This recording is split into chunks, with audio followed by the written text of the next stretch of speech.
The 411 Live. Where you can learn about issues that affect us every day. State of world, 411 Live. Real people, real talk. Made to help people in our community in every way. For your girl, 411 Live. We are living in transformative times. Think of your mindset at the beginning of 2020. Then think of how it shifted, changed a little bit about mid-March with the onset of the COVID-19 pandemic, and then the shift coming with the killing of George Floyd. Hello, everyone. I'm Beverly Taylor, and this is the 411 Live. Now, think of the scenario that I gave and think in terms of how it might impact teenagers. You know, many of them do not have their high school graduation, the traditional rite of passage. And actually, I could go on and on about that. But instead, I am going to bring in 5 guests who will join me to talk about this and so much more. We have 3 Milwaukee teenagers. Mordechai Tinney. Wave for me, Mordechai. There you go. He is a recent high school graduate. He's headed to McAllister College in Minnesota. Yay. Tyrone Harper, he's a recent high school graduate headed to UW-Madison this fall. There you go. And we have Olivia Clark, who will be a high school senior this fall. Congratulations to you.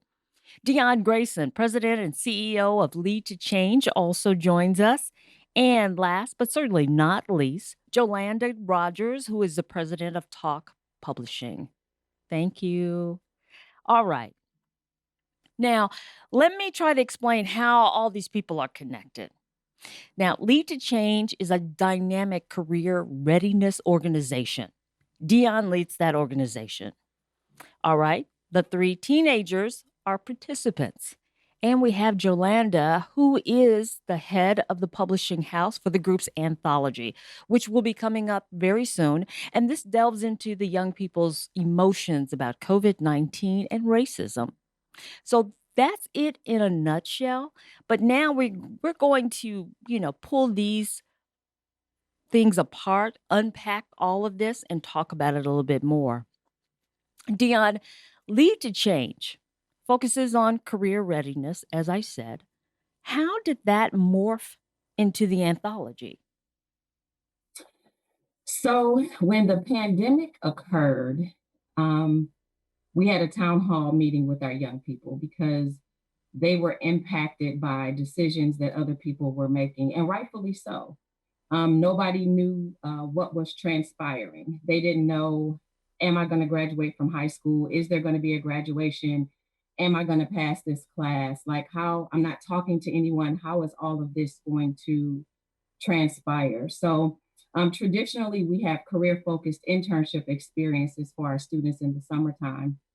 And so after the town hall meeting, when the young people talked about some of the emotions that they were feeling with regards to what was taking place, Jolanda and I had a conversation. We talked about publishing young people individually about a year ago, but through our consistent conversation that we had, we talked about putting all of the young people's thoughts together and publishing it in an anthology so that they can share their voice from their perspective with regards to what's transpiring right now. Okay, so Olivia, I'll start with you. When you heard about this anthology and wanting the kids to write some things and talk about their emotions, what was your reaction? Well, I can say that my first reaction to was, we're doing a what? We're doing what? What are we doing? And then when Ms. Grayson broke it down saying, okay, it was going to be like how COVID affected us and how racism is affecting us. And that's what the book is about. And it's coming from our point of view. I was like, okay, well, I have a lot to say about one specific thing. And it really impacted me forever. And it's changed my life for the better right now. Oh, wow. Okay, we're going to get more and delve a little bit more into that one. Let me go to you, Mordechai. What was your initial thought?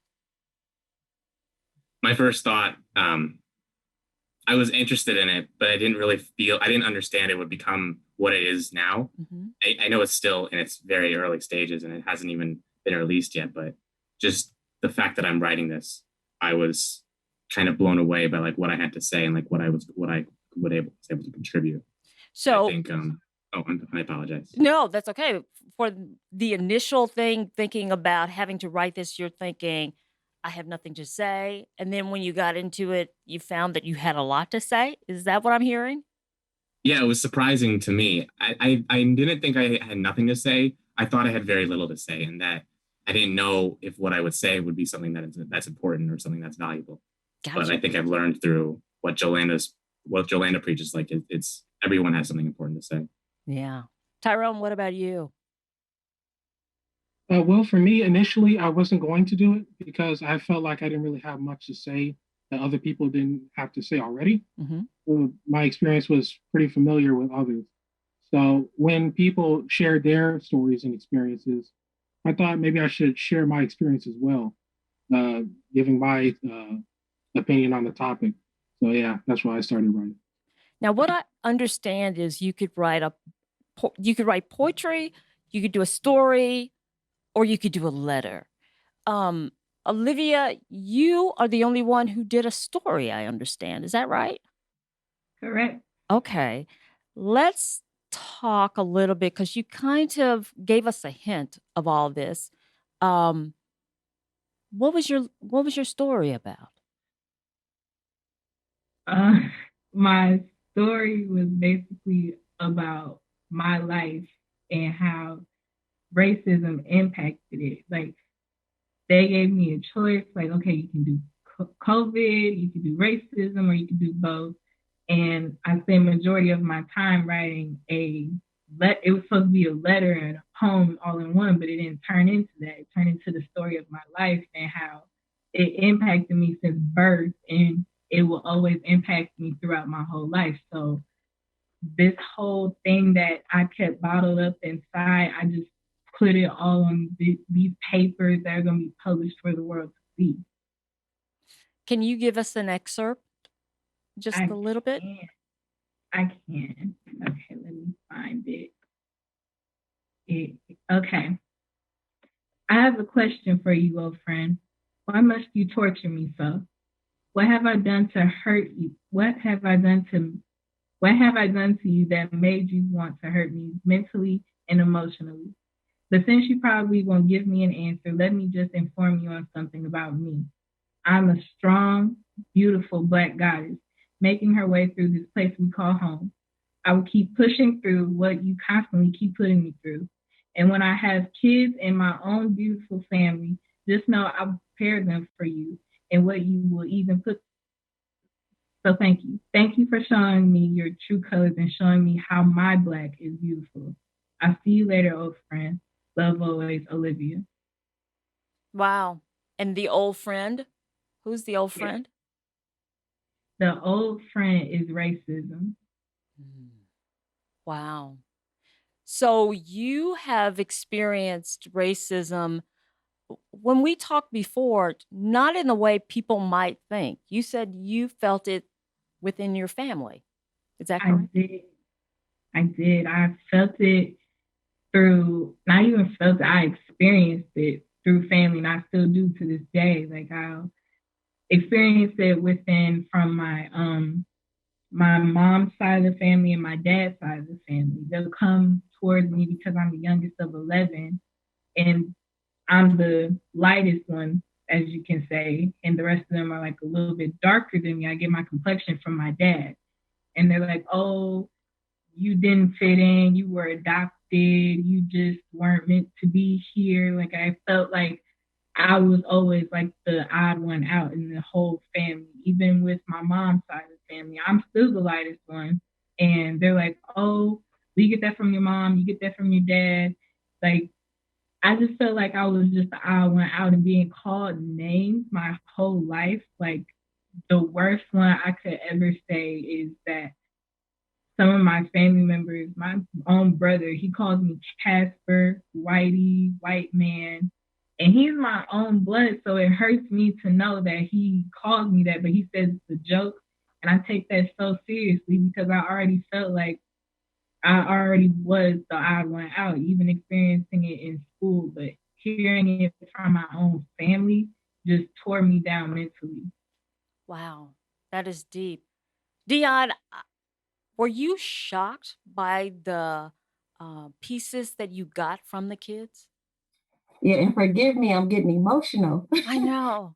um, every time we had a session, Talk did such an excellent job of setting the stage for the young people to be honest about what was going on the inside of them. Even Mordechai, when he read his poem last week on camera and he talked about, I see it now. Like there were some things that he didn't see before. And he said, I see it now. There was someone who talked about another Caucasian individual talking about they were tired of people treating him like he was a racist and he's not. And people were calling him names. And he said, I just want to be a teenager like everybody else and have friends like everyone else. So many different perspectives. Another young lady who's Hmong, she talked about, I found out about COVID-19 when all of you did. I didn't bring it here. Mm. I didn't know about this either. And so she feels like people are pointing the finger at her, thinking that because she's Hmong, she helped to bring the disease here. So the pandemic here. So the stories were, it's very inspiring. And literally every time Talk came in, students had additional stories. Tyrone is one of them. After every session, Tyrone said, I have something I want to read. After every session, he had a new poem. And so I'm very moved and I feel very fortunate to be participating in an experience that's really setting the stage for them to be honest and to be able to share with the world what's transpiring from their perspective. Wow. Yeah. Let me go to are we close to the break time? I'm just wondering, do I have enough time to hear another one? Should I just take a break? I have enough time? All right. My timekeeper over here. Let's go to, since you mentioned Mordechai. Mordechai, I want to come to you. You did poetry.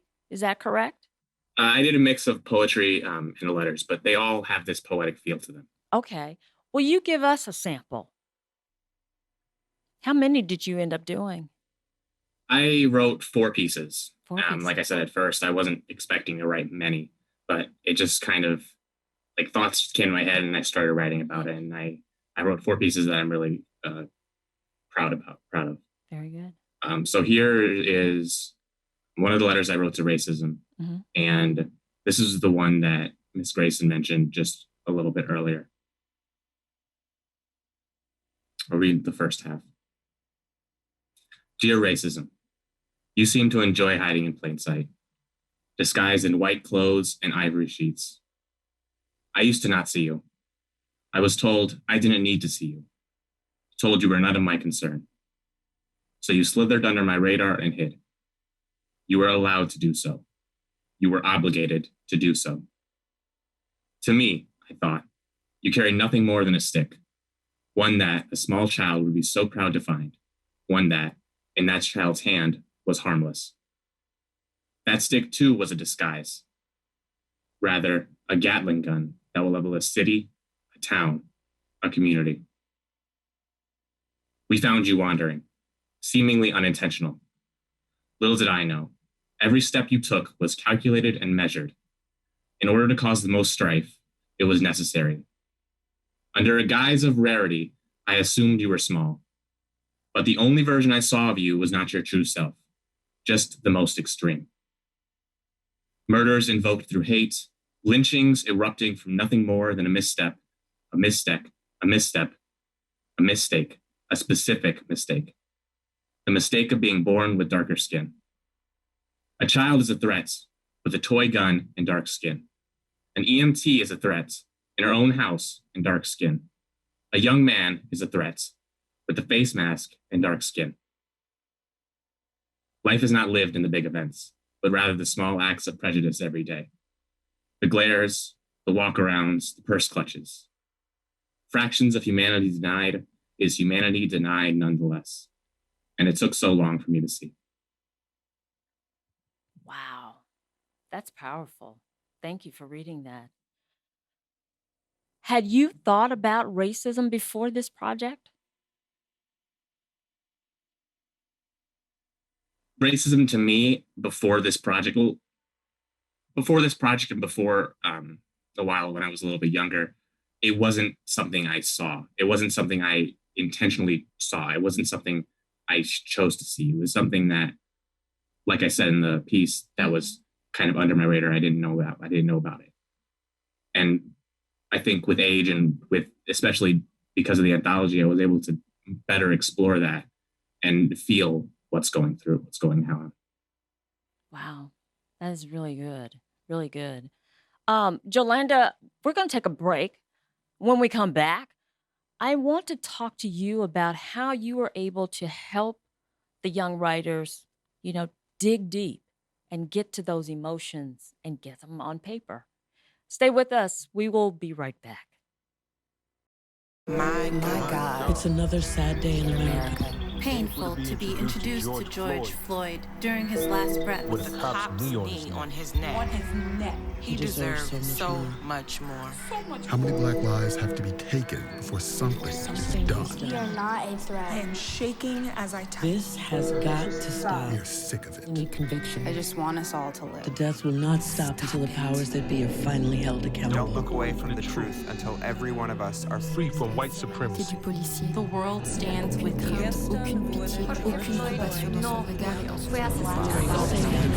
Criminalizing and killing of black and brown bodies is not new. It's as old as America. It's just getting filmed more.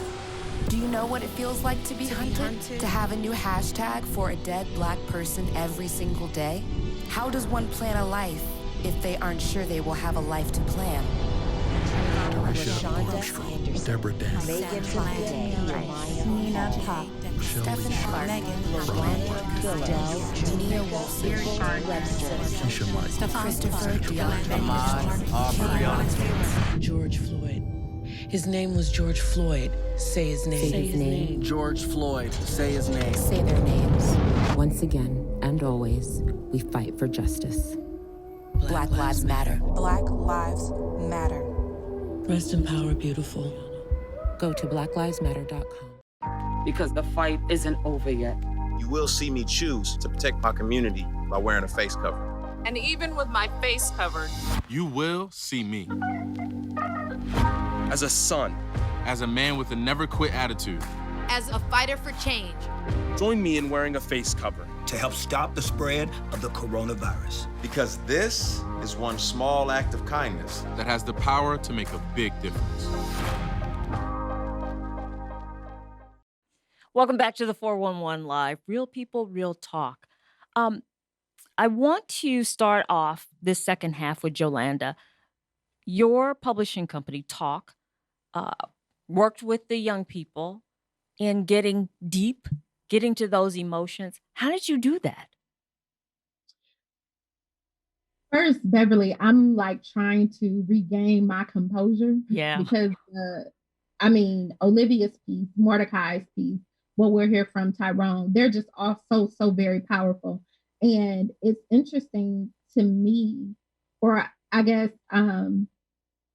one of the things that we see happen is when individuals say, I don't think I have much to say, right? Yeah. And to hear these young people voice that and to hear the powerful literary excerpts that have come from their soul, it clearly illustrates that they have so much to say.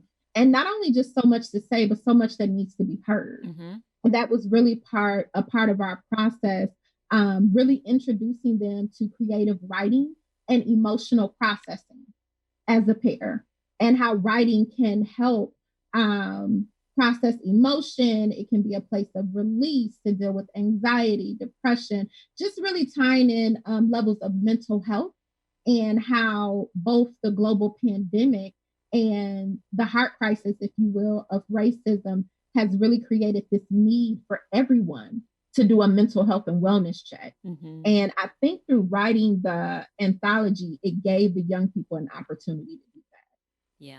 Yeah, I can see that. Olivia, I have to go back to you and ask you, did you feel like through your story, it was kind of a healing process for you? I did. I really did. I made this, like, honestly, this was a healing process because I had been writing this. I've been contemplating, let me phrase that. I've been contemplating on this piece for years because every time we had a writing assignment in school and it'd be like, okay, it could be about whatever you want. I'd always try and like put pieces of my life in it. And then they'd be like, well, don't make it super personal. So I just back away from it, and I've kept that specific thing from middle school throughout high school, and I just added on. And I said, okay, this is just something I just need to share now and just get everyone to hear what, like, not everyone has the same story. It's always different.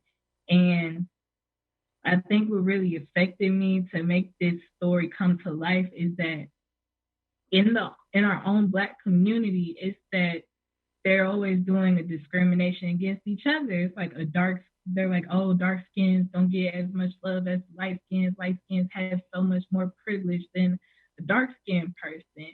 And that's what just made me want to bring this story to life. Yeah. Yeah. Thank you for doing that. Tyrone, I want to get to you.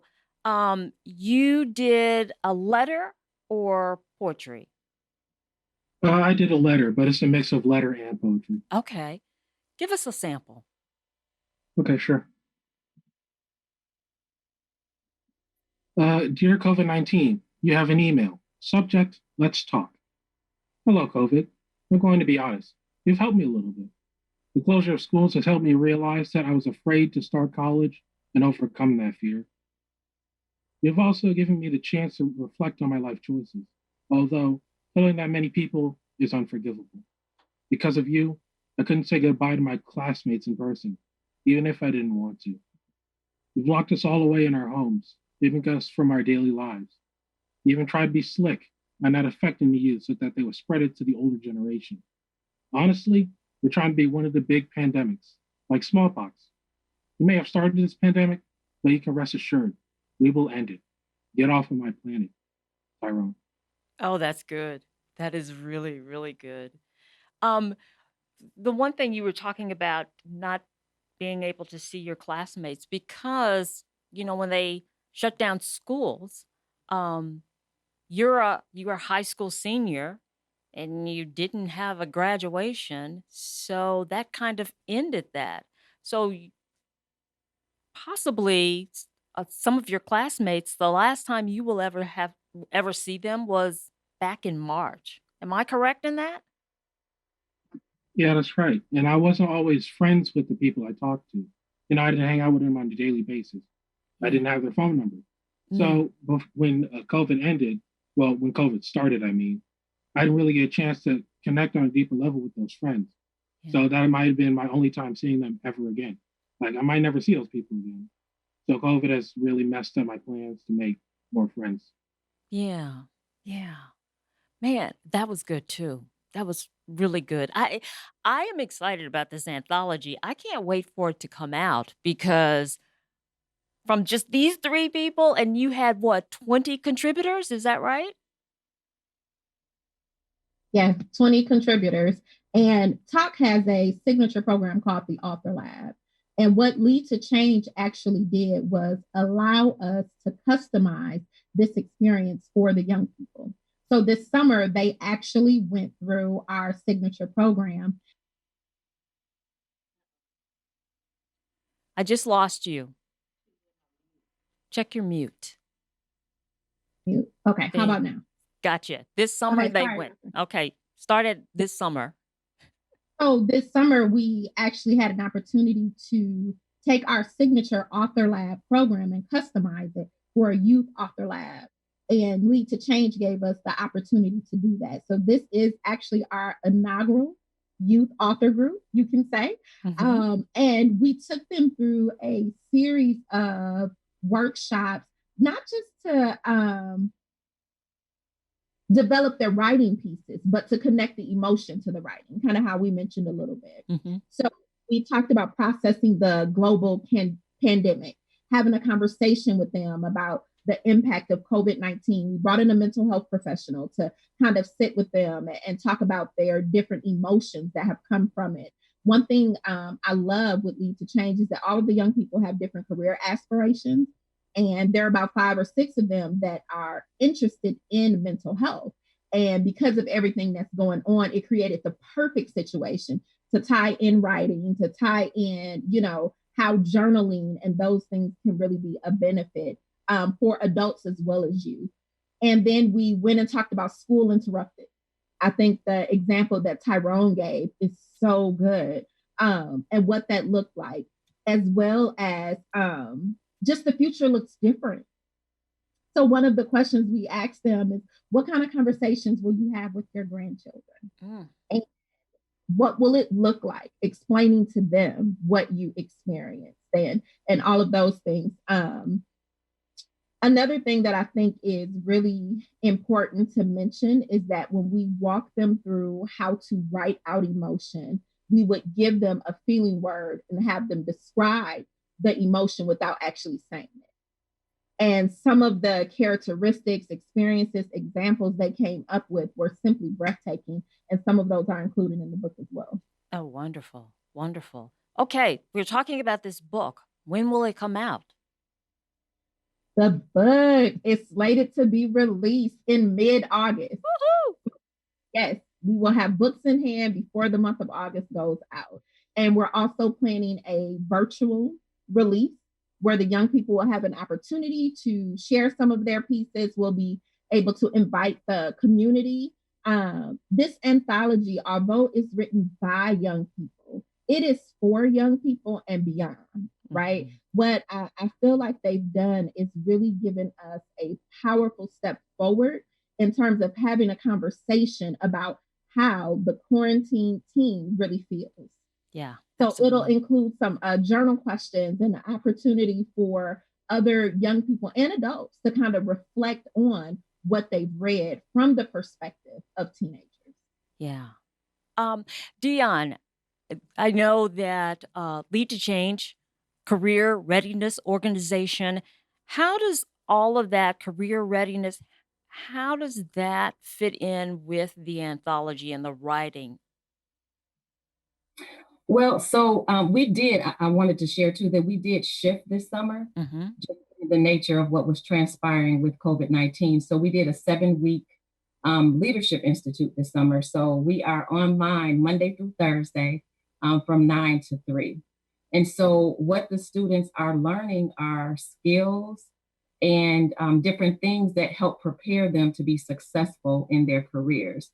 So we're talking about things like investing, and they're going through an investment simulation next week. We're reviewing the 7 habits of highly effective teams. We're talking about growth mindset.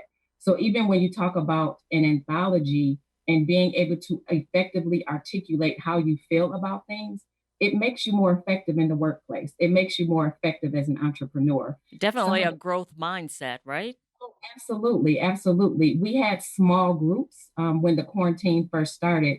And the small group that I led was a small business small group. And I was really surprised at what the young people wanted to learn.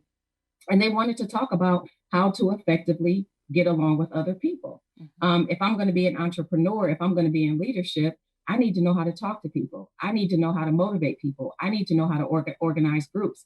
And so putting together this anthology is really giving them an opportunity to effectively articulate their words and how they feel. And it puts them so many steps ahead for them to be successful, not just in their college career, but when they graduate and become workforce professionals. Yeah. This was really a great program. I know we're talking a lot about the anthology and focused on that, but the overall program is outstanding. Before we leave, I want to make sure that I talk to the kids about their career passion, what they have found that they really, really like and what they want to be. Let me start with Olivia. Where are you in this? So I've been in this program for about 2 years now, going on 3.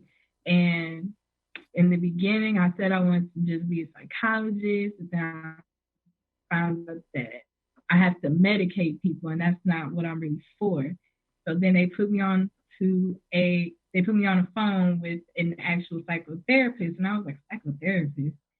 And I was on the phone, I was connecting with her. Like, we had the same mindset. She was saying she didn't even believe in medicating people because not all medicine is effective. Like, there are a little bit, like, if you really need it, it can help you. But the rest of the medicines out here are like, okay, this can cause suicide, and you have death thoughts, wanting to, like, all of this going on in your mind. And I've just, from right there, I said I want to be a psychotherapist, and I kept that mindset.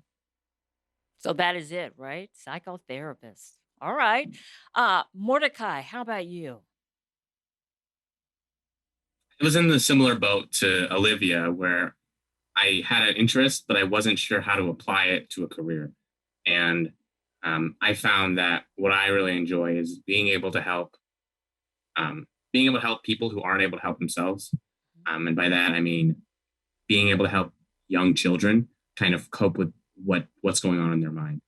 Because at such a young age, they still go through difficult things. They go through stress. They go through all these negative emotions.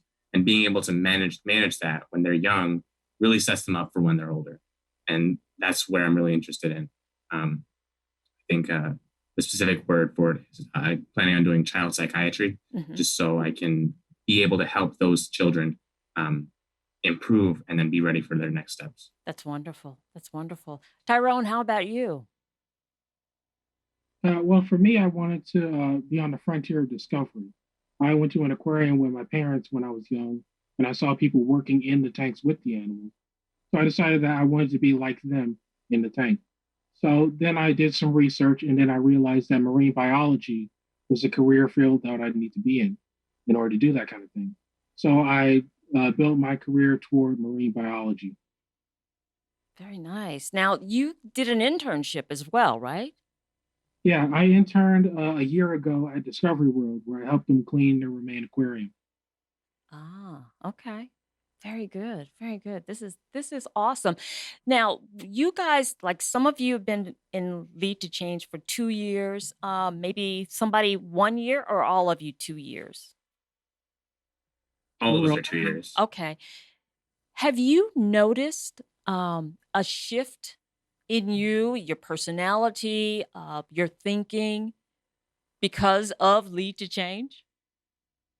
Yeah, definitely for me, because when I did Lead2Change 2 years ago, I was a pretty shy kid. I didn't really talk to people.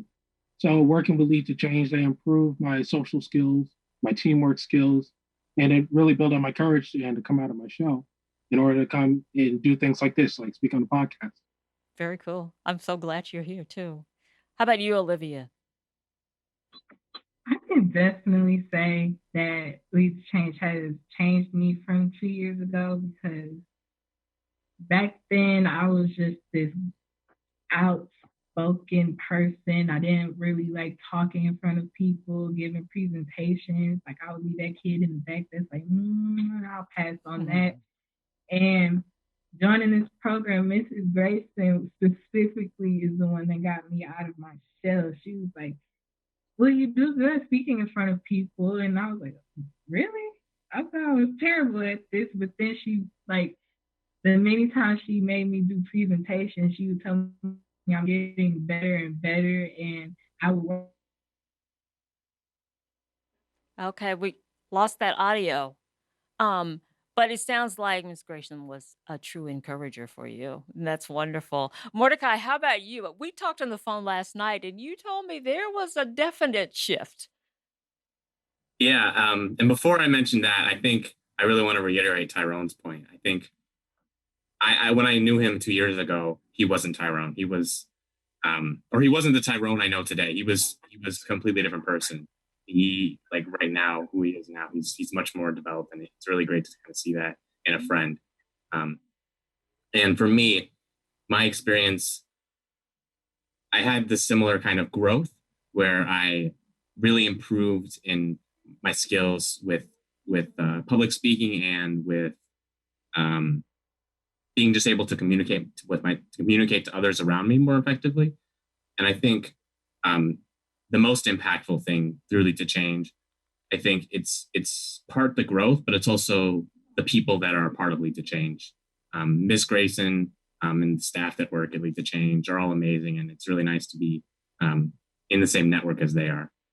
Wow, that's wonderful. Dionne, pat yourself on the back, girl. This is wonderful. I'm sure that it does your heart well to hear what the young people have to say. Absolutely. And I think what I love the most for me, just to see the growth over time. I think sometimes when they start, it's like, you know, some of them are so like, no, I'm not going to do that. I'm not going to do this. And then just to see, like with Olivia, we talk about now she expresses her inner shero, you know, and so I love the friendships that are built too. We've been at this for a long time. And so there's these pods of, well, adults now and young people that they stay connected for a lifetime. And so I'm very confident that a lot of them will be friends for a lifetime. And the wonderful thing about that is they'll be able to connect with one another across industry. And you just never know when you'll be able to use that. And so like Olivia and Mordechai, they'll know someone who dies, you know, and you just never know how that'll come into play with their career. So it really does my heart well to be, and I feel very privileged and blessed to be able to be in an opportunity to set the stage for them to do this. I'm a firm believer that everyone on this earth was created to do something very specific, and it's up to us to just kind of put the feelers out there to find out what it is and flow in that. There's no reason why we can't be happy and excited about what it is that we do every day. So that's really what this program is about, is them really taking a deep dive into getting to know themselves, really getting to know themselves and seeing what career can I connect with that I will be happy with every day and that I'll make impact and live my life by design. Yeah, yeah. Exposure is critical. Absolutely. Is critical. Yeah. And if someone is listening and they say, you know, I want my kid involved in that, or a teenager saying, I want to be part of that, what do they need to do? So they'll go to our website. We will be recruiting soon, actually in about a month and a half. And our web address is www.lead2changeinc.org. And we'll be taking juniors and seniors. We'll have 50 slots for the fall. Ah, okay. Very good. Very good. So, and back to the book before we go, because it's coming out mid-August and you have the specific date, right? Right. Jolanda, tell me again. Oh, okay. So the book is actually going to come out mid-August. So if you check, you go to T.A.L.K's webpage, you go to Lead2Change webpage and our social media, and you'll be able to jump on the Zoom call, and you will be able to hear some of the poetry, some of the letters, some of the young people some of them that are here and those other ones that wrote. So the book is called The Quarantine Teen, Life Interrupted. And I'm excited to share with you all that those of you who join us, you'll experience a lot of emotion, a whole lot of emotion. You'll hear heartbreak, you'll hear confusion, you'll hear frustration, you'll hear excitement, you'll hear relief. And so I really encourage everyone to join us and really support these young people in Milwaukee who have come together to publish this work that's going to become a part of history. And where will we be able to buy the book? You'll be able to buy the book on our website at Lead2Change, but also our young people will be selling the books as well. So Lead2Change will be selling those for the organization, and 100% of those proceeds will go towards activity boxes for our virtual programming next summer. But all of our entrepreneurs, they will be selling books as well. So if you know any of them personally, I encourage you to purchase a book from them, and they'll keep 100% of the proceeds. Very good. Very good. So Jolanda, what would you encourage young people to do? I mean, I would think use your voice or share. Like you were saying, we all have a story to tell. Absolutely. Absolutely. So when you say, what would I encourage young people? I think the greatest thing is not to discount your voice. Because not only do you have something to say, like I mentioned, you have something to say that's worth hearing. And the greatest reality is the young people, they are going to lead the charge for the future, right? They will be the incoming workforce. They will be establishing, different aspects of government. And so it's important for us to hear their voice now, because if we hear their voice, then we'll know where we're going. Good point. Because we know, you know what I'm saying? We know what they're thinking, where they are. And then it also gives us an opportunity as adolescents, as young people are still growing and developing, to speak truth to areas that they may have confusion or just may have uncertainty on, and really give the affirmation that's needed. I think by Olivia sharing her piece and her perspective and what she's experienced, it's allowed Lead2Change as an organization, as well as those that are around her, to really affirm the beauty of who she is and the gift that she is. Also, with the young people actually being published authors, right? Some people have this goal and this dream for a lifetime and they never accomplish it. And here they are, either not out of high school or barely out of high school, and they can say that they're a part of a published work. And I think that's something very valuable to be celebrated and something that they can personally own as an accomplishment. So reminding them that they have a voice, we want to hear their voice, and their heard voice makes a difference. Very good. Hey, teenagers, do you think that you will continue writing and journaling after this and because of this? I think I definitely will, at least for a personal collection, just so I can delve into what my thoughts are exactly, so I can kind of understand who I am. Yeah. Mm. How about the other two? I know I will, just like Mordechai, I'll keep them to myself and compile a list of them. And maybe when I have enough, maybe I'll publish a book someday. Very good. Well, listen, Tyrone, if you ever want to publish a book someday, you come find me, because I would gladly publish a full book for any of the young people that are on this Zoom right now, because their words, their creativity, their openness to just be free to the process.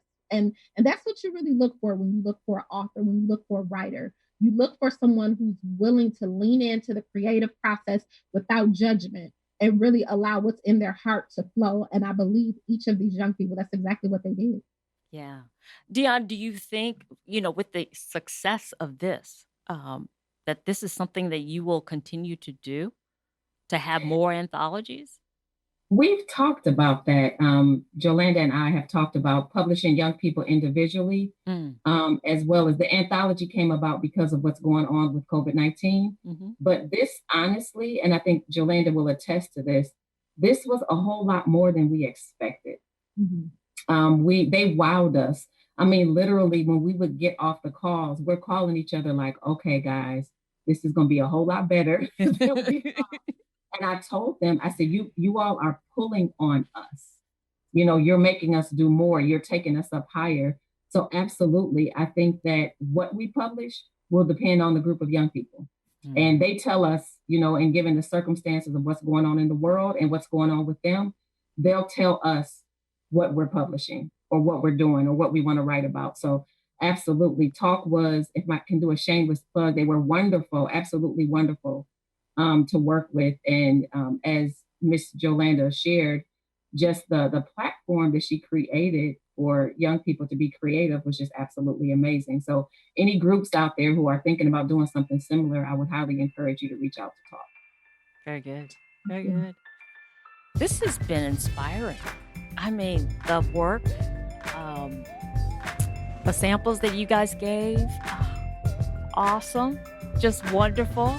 Thank you so much for sharing and reading that to us. And thank you for Jolanda and Dionne for having this collaboration and this thought to even do this. This is perfect. In the climate that we're in with COVID, the killing of George Floyd, the racism aspect, this is a perfect time to come up with something like this, a collection.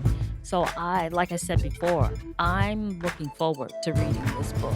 I will definitely buy a copy. So thank you all for joining us. I really, really appreciate it. Thank you for having us. Sure thing. And all the best to you guys this fall, headed back to school, college and high school. So all the best to you there. Thank you. You are so welcome.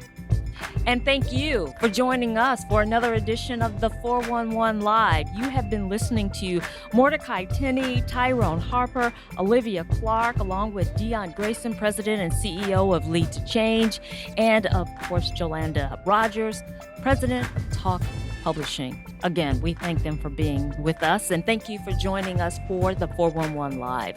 Remember, we're a nonprofit organization. If you'd like to become a sponsor, go to our website, the411live.org, or if you want to see past episodes, you can check us out there or any podcast platform that you like. And of course, you can find us on YouTube as well. And if you go to YouTube, please subscribe.